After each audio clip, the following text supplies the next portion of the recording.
حضرت موسیٰ علیہ السلام کی ماں مر گئی. سنو، موسیٰ علیہ السلام کی ماں انتقال کر گئی تو موسیٰ علیہ السلام کچھ دنوں کے بعد کوہ طور پہاڑ پر جا رہے ہیں اللہ سے ملنے کے لیے، اللہ سے بات گفتگو کرنے کے لیے. تو اللہ اعلان کر رہا ہے کہ موسیٰ سنبھل کے چلنا، موسیٰ راستے میں سنبھل کے چلنا. اب دعا کرنے والی نہیں رہی.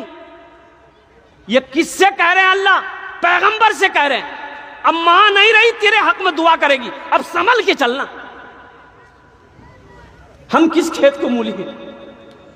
اللہ کے نبی جناب محمد الرسول اللہ صلی اللہ علیہ وسلم ایک موقع پر ارشاد فرمائے، کاش میری ماں آمینہ زندہ ہوتی، میں عشاء کی نماز پڑھ رہا ہوتا، سورہ فاتحہ تلاوت کر رہا ہوتا، میری ماں آمینہ آواز دیتی بیٹا محمد، تو میں نماز توڑ کر سورہ فاتحہ چھوڑ کر ماں کی بارگاہ میں حاضر ہو جاتا.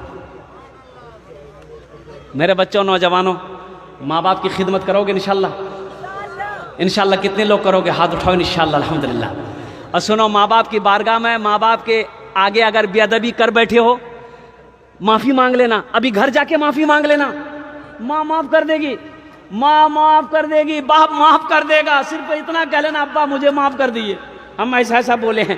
او ماں سے کہہ دینا، اماں ہمیں معاف کر دے. اور قربان جاؤ، ماں کے ہاتھوں کو چوم لینا، باپ کے ہاتھوں کو چوم لینا. اور قربان جاؤ. مسلمانوں ایک بات یاد رکھو، متفقن علیہ حدیث ہے یہ، 4 لاکھ روپے خرچ کر کے آپ خانہ کعبہ جاؤ حج کرنے کے لیے، اس کی نہ کوئی وارنٹی ہے نہ کوئی گارنٹی ہے کہ آپ کا حج قبول ہوگا. کوئی گارنٹی ہے؟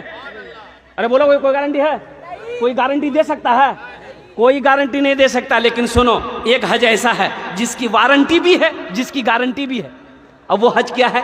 وہ حج یہ ہے، اللہ کے رسول صلی اللہ علیہ وسلم ارشاد فرماتے ہیں کہ جو اولاد اپنے باپ کے چہرے کو ایک مرتبہ محبت کی نظر سے دیکھ لے، اللہ اسے ایک حج مقبول کا ثواب عطا فرماتا ہے. حج مقبول یعنی جو حج اللہ نے قبول کر لیا ہے، اس حج کا ثواب ملے گا.